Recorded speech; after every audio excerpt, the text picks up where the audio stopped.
The truth. My status is changing. There's no more decline. I'm on my way to better days. Can you say that? The status is changing. And there's no more decline. I'm on my way to better days. GRAFT Foundation was formed because of the various challenges that's facing people who require reconstruction. And we have seen a lot in the one-year activity of GRAFT Foundation. Within 1 year of operations, GRAFT Foundation has changed the lives of 92 people. A total number of 331 people have been screened. Presented cases include cleft lip and palate, post-bend contractures, syndactyly, extra digits, genital filariasis, elephant face, keloids, ulcers, tumors, and other swellings. Selected patients are transported from their communities to a lodging facility where they are fed and accommodated throughout the period of the project. They are also given drugs and other consumables to take home after their surgeries, and all these services are free. 24-year-old Mumuni Ziblim from Saula had genital filariasis and could not go to school or learn a trade. 1 year after his surgery, he is now a carpenter apprentice. Bondibe Letitia from Damongo had an elephant's face which caused her not to be able to associate with her neighbors because of her appearance. Letitia, after her surgery, is now a mother of a beautiful baby girl. Kwame Musa Awudu is a 9-month-old baby from Seshi Eputu with bilateral cleft lip and marasmus. If not for the timely intervention of GRAFT Hope team, he would have been left for dead. Foster Amanaman is a 40-year-old man with cleft lip disorder, and no woman would marry him. With his new look, Foster believes he soon will be married. Pretty Blessing was born with a cleft lip disorder.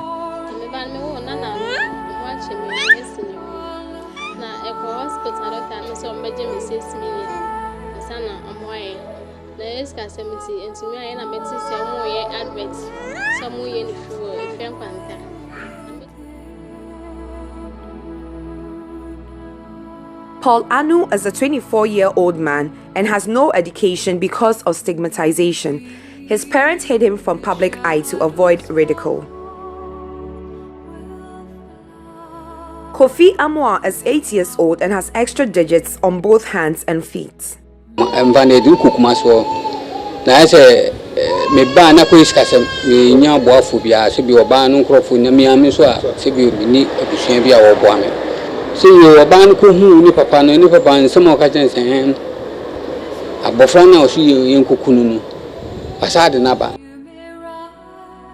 Edmond Owusu was born with macrostomia, a rare medical condition which results in the widening of the mouth.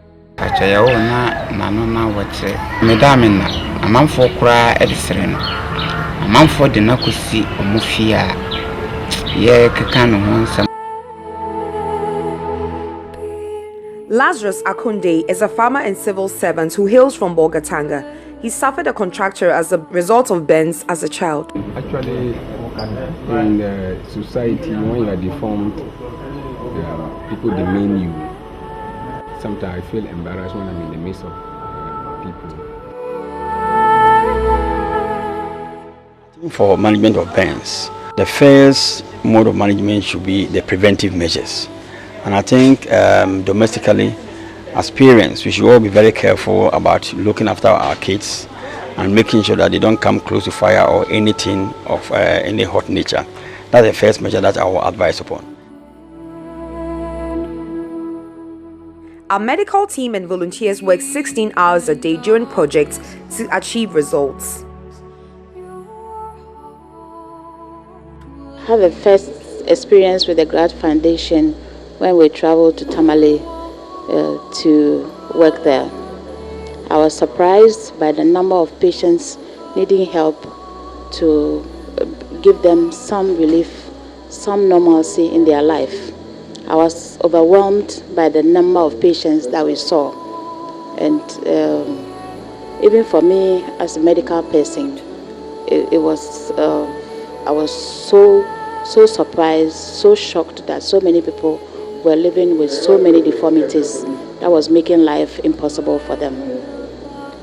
This gave me the conviction that anytime the foundation was going anywhere, I would leave everything I was doing and try to help with my little thing, with whatever little I have, to help the team bring whatever relief these patients were seeking.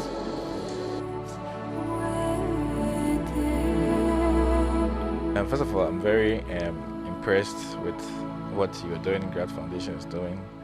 It's very good. This is what we need. Most often we have people coming from outside the country to organize outreach in this country. And usually you'd realize that most of these people are not well equipped or experts in the kind of pathology we see here. And if you're not very careful with the kind of persons you bring from outside into the country, you end up with more problems that you can handle. Now, GRAFT Foundation, having come to know you, they're using locally trained surgeons who are adept and conversant with the pathologies we face. So it's a very innovative thing to see Ghanaians now being involved in outreaches, mobilizing resources and going to areas where the skill and expertise is not available to go and operate.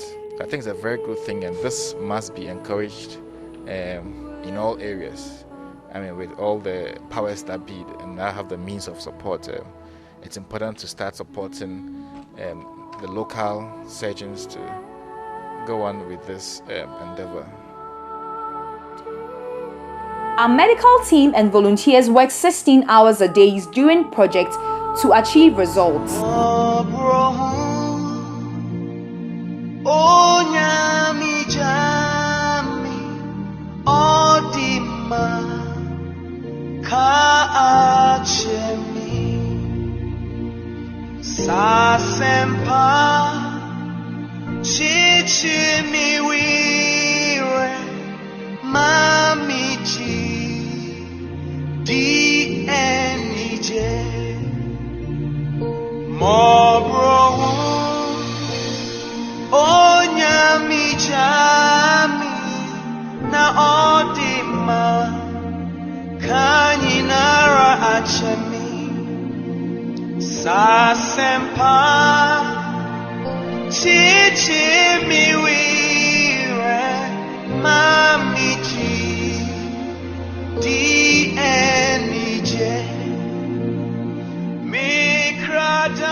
We can continue to do this if we get your continuous support.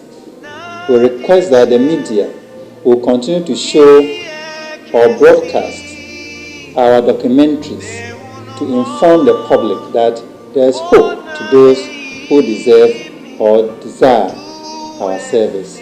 Your continuous support will also be able to bring hope to these people.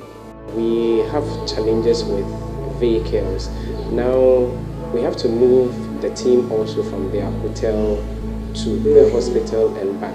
And we need the support to be able to purchase our own vehicle for some of these things. Moving around the regions, moving around places is very, very difficult, especially when you don't have your own vehicle. And we are pleading to corporate organizations if they can support us with our own vehicles to be able to do some of these things. I'm the Africa West Area Welfare Manager, responsible for welfare and humanitarian services in West Africa.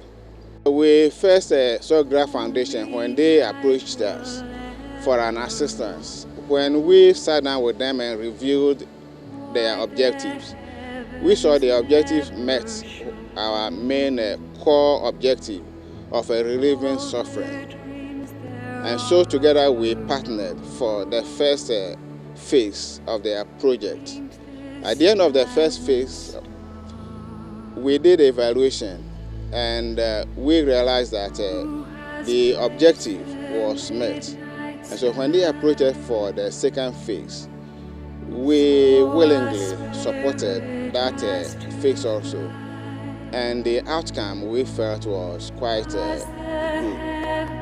We have partnered with GRAFT Foundation, and we have seen the good work that they have done. We have seen pictures of the patients that they have taken care of, and we know that GRAFT Foundation is doing a great humanitarian work, and therefore we will appeal to all people everywhere who actually want to assist those who are suffering, those who are at a disadvantage, to partner with GRAFT Foundation and assist them in this wonderful humanitarian work that they are doing. We know that an investment in that field is not a wasted investment, but it's an investment that is going to help humanity.